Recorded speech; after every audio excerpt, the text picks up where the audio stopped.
Herzlich willkommen bei dem dritten Teil meines Eierfräs-Tutorials. Heute möchte ich euch zeigen, wie man am besten die Eierhaut von der Schale entfernt. Vielleicht habt ihr in meinem letzten Video gesehen, dass es teilweise so aussah, als ob ich nicht richtig durch die Schale durchgefräst hätte. Das sah aber nur so aus, denn hinter der Schale befindet sich noch die Eierhaut und diese wollen wir nun heute entfernen. Dazu mische ich mir eine Chlorlösung an. Halb Wasser, halb Chlorbleiche. Als Chlorbleiche könnt ihr das billigste Produkt vom Discounter nehmen. Die Hauptsache ist, dass Chlor enthalten ist. Beachtet die Warnhinweise auf eurer Verpackung.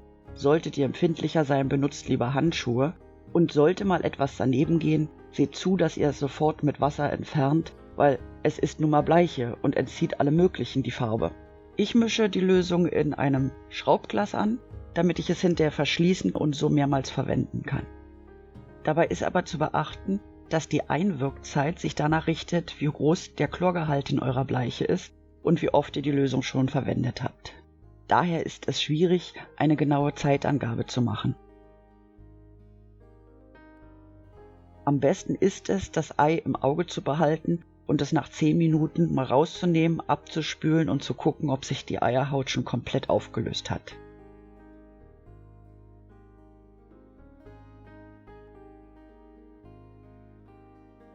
Sollte das nicht der Fall sein, einfach nochmal ein paar Minuten in die Lösung legen. Zwischendurch könnt ihr das Ei auch mal umdrehen, da durch aufsteigende Blasen sich Stellen bilden könnten, an die die Chlorbleiche nicht rankommt. Durch das Chlor in der Lösung wird das Ei gleichzeitig desinfiziert.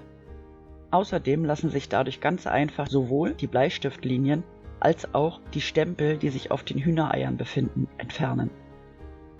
Da diese Lösung nicht nur die Eierhaut, sondern auch die Eierschale angreift, sollte eure Einwirkzeit nicht zu lange sein. Also nicht stundenlang einweichen oder vielleicht über Nacht einweichen lassen, weil dann löst sich das ganze Ei auf. Wenn ich mit dem Ergebnis zufrieden bin, wasche ich das Ei gründlich ab. Etwas Spülmittel hilft dabei, auch die letzten Chlorreste zu entfernen.